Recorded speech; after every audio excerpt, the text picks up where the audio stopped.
మా పార్టీ అధ్యక్షుడు పవన్ కళ్యాణ్ గారి రెండో కుమారుడు మార్క్ శంకర్ సింగపూర్ ప్రాంతంలోని రివర్ వ్యాలీలో జరిగిన అగ్ని ప్రమాదంలో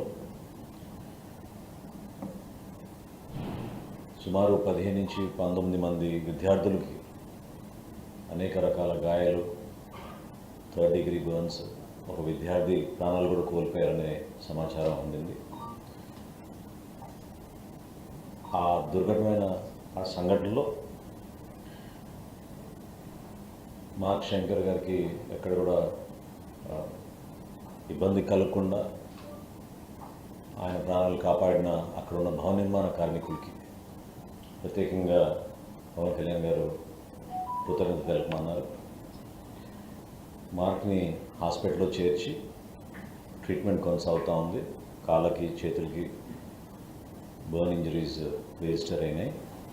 ఎక్కువగా ఊపిరితిత్తుల్లో ఈ పొగ వెళ్ళిపోవడం, ఖచ్చితంగా 2-3 రోజులు హెల్త్ కండిషన్స్ మానిటర్ చేయాలని అక్కడున్న వైద్య సిబ్బంది పవన్ కళ్యాణ్ గారి కుటుంబానికి ఇచ్చిన సమాచారం మేరకు సేఫ్గా ఉన్నారు.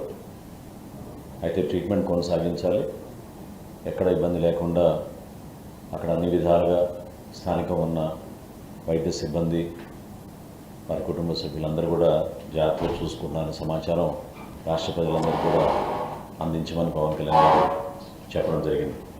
ఈ సందర్భంలో దేశవ్యాప్తంగా చాలామంది, మన రాష్ట్రం నుంచి కూడా అనేక నాయకులు, గౌరవ ముఖ్యమంత్రి గారు, భారతదేశ ప్రధాని నరేంద్ర మోడీ గారు కూడా ఇంతకుముందే పవన్ కళ్యాణ్ గారితో మాట్లాడి మార్క్ రికవరీ గురించి తెలుసుకోవడమే కాకుండా అక్కడ ఎటువంటి ఫెసిలిటీస్ కావాలన్నా స్థానికంగా ఉన్న హై కమిషనర్కి ఆదేశాలు జారీ చేశారనే విషయం ప్రధానమంత్రి గారు పవన్ కళ్యాణ్ గారికి తెలిపారు.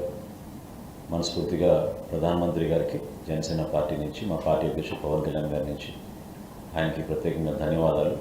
ఈ విధంగా స్పందించి క్లిష్ట పరిస్థితుల్లో కుటుంబానికి అండగా నిలిచినందుకు ప్రధానమంత్రి నరేంద్ర మోడీ గారికి, రాష్ట్ర ముఖ్యమంత్రి చంద్రబాబు నాయుడు గారికి మనస్ఫూర్తిగా ధన్యవాదాలు తెలుపుకుంటున్నాను. మార్క్ కండిషన్ డెఫినెట్గా అవుట్ ఆఫ్ డేంజర్, ఇబ్బంది లేదు. ట్రీట్మెంట్ కొనసాగించాలి. ట్రీట్మెంట్ అప్డేట్స్ వచ్చిన తర్వాత తప్పకుండా మీ అందరికీ కూడా మా పార్టీ వర్గాల నుంచి మీకు సమాచారం ఎప్పటికప్పుడు అందిస్తూనే ఉంటాం. కళ్యాణ్ గారు ఈరోజు సాయంత్రం సింగపూర్కి బయలుదేరి ప్రయాణం వెళ్తున్నారండి. ఈరోజు సాయంత్రం అక్కడ నేను నాకు అన్నట్టు హాస్పిటల్లో ట్రీట్మెంట్ జరుగుతుంది. మార్క్కి సేఫ్గానే ఉన్నారు. ఆయనకి ఇంకా అడిషనల్గా ఏమైనా సపోర్ట్ కావాలన్నా కూడా మెడికల్ ట్రీట్మెంట్లో ఎక్కడ కూడా లోపం లేకుండా అందరినీ అప్రమత్తం చేశామని గౌరవ ప్రధానమంత్రి గారు చెప్పడం నిజంగా మనస్ఫూర్తిగా నేను ధన్యవాదాలు.